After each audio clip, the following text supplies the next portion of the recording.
अस्सलाम वालेकुम जी। Top cricket news का सेगमेंट है और सबसे पहली और बड़ी खबर है कि पाकिस्तान के एशियन गेम्स के स्क्वाड में दो बड़ी तब्दीलियां हुई हैं। उसके पीछे की वजह क्या है वो भी आपको बताएंगे और कौन से दो सीनियर खिलाड़ी हैं जो कि पाकिस्तान के स्क्वाड में शामिल होने जा रहे हैं वो भी आपसे शेयर करेंगे। और इसके बाद जो अगली बड़ी खबर है वो ये है कि बाबर आजम को टेस्ट के बाद अब एक और फॉर्मेट की कप्तानी दी जा रही है।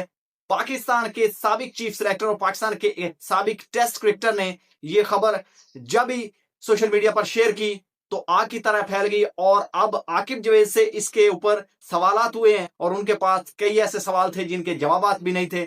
आगे चल के आपके साथ शेयर करेंगे कि बाबर आजम को कौन सा फॉर्मेट दिया जा रहा है। क्या शहनशाह अफरीदी को वनडे की कप्तानी से हटाया जाएगा या फिर सलमान अली आगा की as a captain as a player T20 से छुट्टी करवाई जाएगी।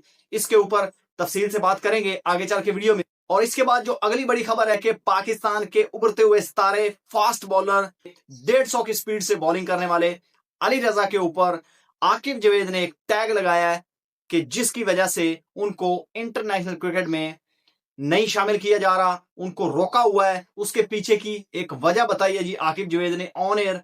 वो क्या वजह है, क्यों रोका गया है और कितनी पथेटिक वजह है जो कि मुझे लगी वो भी आपसे शेयर करेंगे। और अली रजा का करियर क्यों रुका हुआ है अब तक वो आपको आज पता चल जाएगा इस वीडियो में। और इसके बाद जो अगली बड़ी खबर है वो है जी ICC T20 के ऑलराउंडर्स की रैंकिंग आ गई है।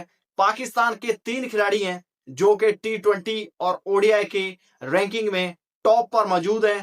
टॉप 2, 3, 4 यानी कि 5 पोजीशन में से 3 खिलाड़ी हैं जिनको रैंकिंग में जगह मिली है। पहली बार आपको बताएंगे कि कौन कौन से वो खिलाड़ी हैं जिनको रैंकिंग में शामिल किया गया है। और इसके बाद जो अगली बड़ी खबर है वो ये है कि शाहनवाज दानी को पाकिस्तान के साबिक चीफ सिलेक्टर मोहम्मद वसीम ने एक बहुत बड़ा मशवरा दिया है कि अगर उन्होंने पाकिस्तान की टीम में मुसलसल खेलना है तो उनको क्या करना पड़ेगा। एक बहुत ही अहम मशवरा है, बड़ा इंटरेस्टिंग मशवरा है जो कि आप भी सुनकर हैरान हो जाएंगे और आपको पता चलेगा कि पाकिस्तान क्रिकेट में चल क्या रहा है। आगे चल के आपके साथ शेयर करेंगे। और इसके बाद जो अगली खबर है वो है जी शादाब खान के हवाले से। शादाब खान को T20 की एक बड़ी फ्रेंचाइज ने साइन करके उसने अपनी फ्रेंचाइज का कैप्टन बना दिया है जो कि बहुत ही बड़ी T20 फ्रेंचाइज है। आगे चल के मैं आपको बताता हूं। उसमें फखर जमान भी खेलते हैं और पास में मोहम्मद आमिर भी, शहनशाह अफरीदी भी खेल चुके हैं, आजम खान भी खेल चुके हैं। और कौन सी वो फ्रेंचाइज है, कब उनके मैचेस हैं वो भी आगे चल के आपके साथ शेयर करेंगे।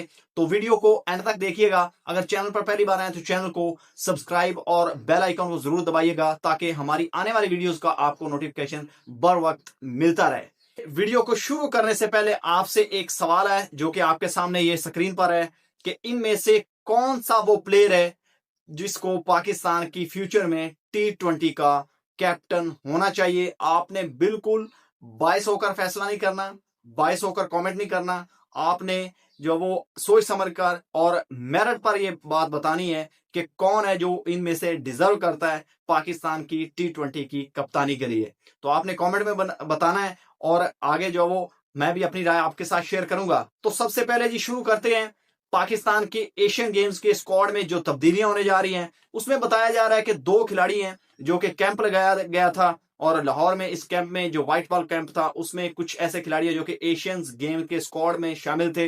उनको कोई ऐसी इंजरी हुई है और इंजरी इतनी यानी कि गंभीर है कि वो हो सकता है कि आगे 1 माह, 4 हफ्ते, 3 हफ्ते रिकवर ना कर पाए या हो सकता है कि उनकी वापसी जो है वो थोड़ी डिले हो जाए।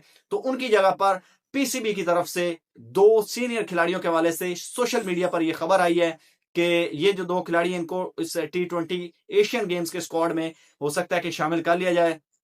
तो ये जो स्क्वाड में प्लेयर शामिल हुए हैं उनमें जो सबसे बड़ा नाम आ रहा है वो आ रहा है जी फखर जमान का कि हो सकता है कि फखर जमान को इंडिया के मजबूत स्क्वाड को देखते हुए पाकिस्तान एशियन गेम्स के स्क्वाड में शामिल कर लिया जाए। और उसके साथ साथ शादाब खान सबके लाडले, सबके दुलारे दामाद जी भी हो सकता है कि पाकिस्तान के T20 स्क्वाड में शामिल हो जाएं। तो ये 2 खिलाड़ी हैं जिनकी तब्दीलियां जो वो हो सकती हैं कि उनको पाकिस्तान के स्क्वाड में शामिल कर लिया जाए। आप क्या समझते हैं कि इन 2 खिलाड़ियों को पाकिस्तान के T20 स्क्वाड में शामिल करना चाहिए या नहीं करना चाहिए या किसी और खिलाड़ी को मौका मिल सकता था? आपने कमेंट में जरूर बताना है। इसके बाद जो अगली खबर है जी वो है जी बाबर आजम की कप्तानी को लेकर।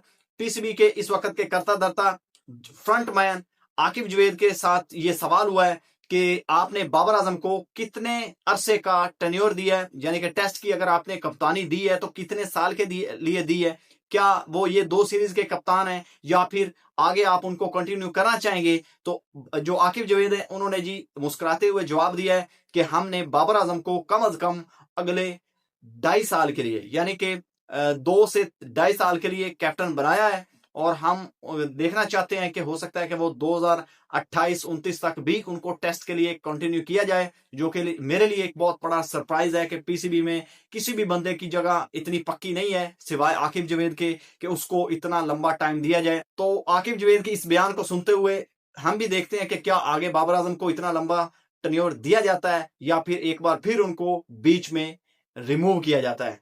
तो इसके साथ साथ जो खबर है उनकी कप्तानी के साथ जुड़ती है कि बाबर आजम को टेस्ट के अलावा किस फॉर्मेट का कैप्टन बनाया जा सकता है। तो इसके हवाले से पाकिस्तान के साबिक चीफ सेलेक्टर और पाकिस्तान के साबिक टेस्ट क्रिकेटर बासत अली ने एक खबर शेयर की है। उन्होंने कहा है कि बाबर आजम को आने वाले दिनों में T20 का कैप्टन भी बनाया जा सकता है और इसके अलावा ओडीआई वर्ल्ड कप 2027 से पहले शहनशाह अफरीदी को हटाकर ओडीआई का कैप्टन भी बनाए जाने का बहुत कवी इम्कान है। ये पाकिस्तान के साबिक चीफ सेलेक्टर और पाकिस्तान के टेस्ट क्रिकेटर बासत अली ने बयान दिया है। अगर पाकिस्तान बाबर आजम की कप्तानी में वेस्ट इंडीज के खिलाफ 25 जुलाई से शुरू होने वाली टेस्ट सीरीज को ड्रॉ भी करता है और इंग्लैंड में जाकर अगर पाकिस्तान ड्रॉ करने में भी कामयाब हो जाता है तो बाबर आजम को T20 या ओडीआई दोनों में से किसी एक फॉर्मेट की कप्तानी पक्की है। ये बात मेरी आप लिख लीजिएगा, क्योंकि पीसीबी में फैसले जो वो ऐसे ही होते हैं और आपने फैसले होते हुए देखे भी हैं। इसके बाद अगली खबर है जी T20 की रैंकिंग को देखते हुए पाकिस्तान के इस वक्त 3 ऐसे खिलाड़ी हैं जो कि T20 की रैंकिंग में मौजूद हैं और टॉप पोजीशंस उनके पास हैं। सबसे पहले तो शाहजादा फरहान है, T20 के बैटर्स में उनको नंबर 2 यानी कि नंबर 2 की पोजीशन उनके पास भी मौजूद है। और इसके बाद फिर साइम अयूब की ताज़ा रैंकिंग में जी उन्होंने हार्दिक पांड्या को पीछे छोड़ते हुए नंबर 2 की पोजीशन हासिल की है T20 में एज ए ऑलराउंडर। और इसके बाद फिर अब्रार अहमद जो स्पिन डिपार्टमेंट में वो भी नंबर 2 पर मौजूद है एज ए बॉलर। और पाकिस्तान के एक और भी स्पिनर हैं, ऑलराउंडर हैं और ऑलराउंडर कैटेगरी में वो भी नंबर 10 पर फिनिश कर रहे हैं मोहम्मद नवाज, जो कि इस वक्त पाकिस्तान की T20 और ओडीआई फॉर्मेट में पाकिस्तान के किसी भी स्क्वाड का हिस्सा नहीं है। और इसके बाद जो अगली बड़ी खबर है वो है जी अली रजा के फैंस के लिए। और अली रजा के लिए आकिब जावेद ने एक बयान दिया है जिसमें उनसे सवाल किया गया अली रजा के हवाले से कि अली रजा 150 की स्पीड से बॉलिंग कर रहे हैं और खासतौर पर उस वक्त जब पाकिस्तान टीम को जरूरत है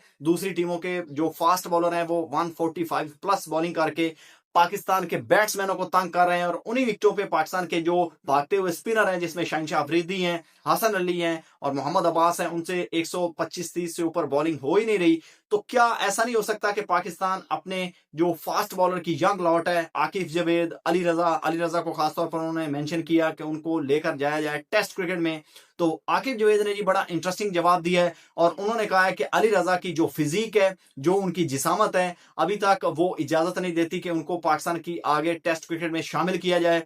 जब तक वो अपनी बॉडी को मजबूत नहीं करेंगे, अपनी फिजिक को इतना तगड़ा नहीं करेंगे, तब तक चाहे वो 150 नहीं 160 की भी बॉलिंग करें तो हम उनको टेस्ट क्रिकेट में रिस्क नहीं ले सकते और उनको जो वो नहीं खिला सकते, क्योंकि खुदा न खास्ता वहां पर उनको इतनी यंग एज में कि कहीं बैक की मोहम्मद जायद की तरह इंजरी हो गई तो फिर उनका करियर तबाह हो जाएगा। यहां पर अगर इस चीज को देखते हुए तो बिल्कुल सच लगती है बात कि आकिब जावेद खुद फास्ट बॉलर थे, उनकी थिंकिंग सही है। लेकिन मेरे ख्याल में इस वक्त ये एक प्राइम टाइम होता है आजकल के जैसे इंसान की, आपको पता है कि खासतौर पर जो प्लेयर्स होते हैं फास्ट बॉलर होते हैं उनकी जो लाइफ है फास्ट बॉलिंग में बहुत कम होती है, 3-4 साल या 5 साल ज्यादा से ज्यादा आजकल जो वो खेल रहे हैं। उसके बाद उनको कहीं ना कहीं ऐसी इंजरी होती है कि उनका करियर खासतौर पर पाकिस्तान जैसे मुल्क में जहां पर मिसमैनेजमेंट किया जाता है वो तबाह हो जाता है। तो मेरे ख्याल में अली रजा का ये पीक टाइम है और खासतौर पर वो 3 साल से पाकिस्तान की फर्स्ट क्लास क्रिकेट भी खेल रहे हैं, अंडर 19 के 2 वर्ल्ड कप भी खेल चुके हैं, 2 एशिया कप भी खेल चुके हैं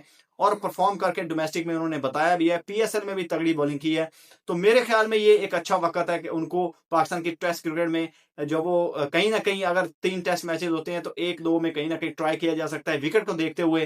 तो आकिब जावेद को इस फैसले के ऊपर जो वो नजरसानी करनी चाहिए। आपका इसके बारे में क्या ख्याल है कि अली रजा को पाकिस्तान के टेस्ट क्रिकेट में शामिल करना चाहिए या नहीं? आपने कमेंट में जरूर बताना। और इसके बाद जो अगली खबर है वो है जी शादाब खान के हवाले से। शादाब खान को डेजर्ट वाइपर्स ILT20 की एक बड़ी फ्रेंचाइज है जिसमें फखर जमान, इसके अलावा शहनशाह अफरीदी, मोहम्मद आमिर वगैरह खेल चुके हैं।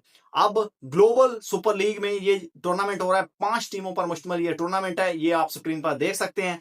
और इसमें डेजर्ट वाइपर्स की टीम भी शामिल है। उन्होंने साइन किया जी शादाब खान को, और शादाब खान को उन्होंने आते ही जो वो कैप्टन भी बना दिया है। तो मेरे शैडी भाई PSL में भी ना सिर्फ कैप्टन बने हैं बल्कि बाहर की फ्रेंचाइज भी उनको कैप्टन बनाने जा रही है। तो कहीं ना कहीं अब शादाब खान ने अगर जो ग्लोबल सुपर लीग है वहां पर लाहौर कलंदर की टीम भी मौजूद है, उनके स्क्वाड का भी ऐलान हो गया, अगली वीडियो में आपके साथ शेयर करेंगे। और ये जो शादाब खान है दमाद जी, हो सकता है कि इनको जो वो पाकिस्तान का कैप्टन यहां से परफॉर्मेंस को देखते हुए कहीं बना ना दिया जाए, क्योंकि लीग्स की परफॉर्मेंस के ऊपर पाकिस्तान के जो T20 का स्क्वाड और पाकिस्तान के कैप्टन का फैसला भी हो जाता है कभी कभी। तो ये मेरे ख्याल में, मेरे ज़हन में थोड़ा सा डाउट है कि कहीं आखिर जो वो यहाँ पर जो शादाब खान है उनकी परफॉर्मेंस को देखते हुए कहीं पाकिस्तान का कैप्टन ही ना उनको बना दे शादाब खान को। तो ये भी चांसेस मौजूद हैं। और इसके अलावा जो अगली खबर है वो है जी शाहनवाज दानी के हवाले से। पाकिस्तान के साबिक चीफ सिलेक्टर मोहम्मद वसीम ने एक बात की है सोशल मीडिया पर, बहुत सिंसियरली ये चीज जो वो वायरल हो रही है। उन्होंने कहा है कि अगर शाहनवाज दानी को लगातार पाकिस्तान की टीम में खेलना है तो उनको 6 माह नहीं लगेंगे कि उनको पाकिस्तान की टीम में सिलेक्ट कर लिया जाएगा, वो कराची से लाहौर शिफ्ट हो जाए। बहुत बड़ी बात है। उन्होंने कहा है कि अगर शाहनवाज दानी ने पाकिस्तान की टीम में 6 माह के अंदर अंदर सिलेक्ट होना है तो उनको चाहिए कि वो कराची से लाहौर शिफ्ट हो जाएं और वो पाकिस्तान की टीम में शामिल हो जाएंगे 6 माह के अंदर अंदर, जो कि एक बहुत बड़ी बात है कि ये तो यानी कि PCB के ऊपर बहुत बड़ा इल्जाम है और वो खुद चीफ सिलेक्टर रह चुके हैं, PCB का हिस्सा रह चुके हैं। तो मेरे ख्याल में ये चीज जो वो कहीं ना कहीं खटकेगी PCB को, और वो हो सकता है कि वजाहत भी मांग लें मोहम्मद वसीम से। तो जैसे कि उन्होंने एक नोटिस भेजा था राशिद लतीफ को। तो ये जी सिचुएशन बहुत गंभीर हो चुकी है कि कहीं ना कहीं ये इल्जाम लगाया PCB के ऊपर कि लाहौर और पंजाब के प्लेयरों को ज्यादा प्रेफरेंस दी जाती है। हालांकि आपने देखा होगा कि पाकिस्तान के जो मोस्टली प्लेयर्स पाकिस्तान की टीम में खेलते हैं वो KP के प्लेयर होते हैं। तो मेरे ख्याल में अगर वहां से, अगर इस कायदे कानून से देखा जाए तो KP के प्लेयर्स को ज्यादा चांस मिल रहा है, क्योंकि टैलेंट वहां से ज्यादा आता है और शौक भी उनको ज्यादा होता है। लेकिन अगर इस चीज पर नजर डाली जाए तो फिर उसके अलावा अगर कहीं से प्लेयरों को पिक किया जाता है तो वो सबसे ज्यादा पंजाब में से ही हैं। तो ये जी मोहम्मद वसीम का दावा है। आपका क्या ख्याल है कि क्या शाहनवाज दानी को लाहौर शिफ्ट होना चाहिए और पाकिस्तान की टीम में खेलने के लिए उनको ये इकदाम उठाना चाहिए? आपने कमेंट में जरूर बताना है। तो मिलते हैं जी नेक्स्ट वीडियो में किसी और खबरों के पिंडोरे के साथ। तब तक के लिए अपना भी ख्याल रखिएगा और इस चैनल का भी। अल्लाह हाफिज।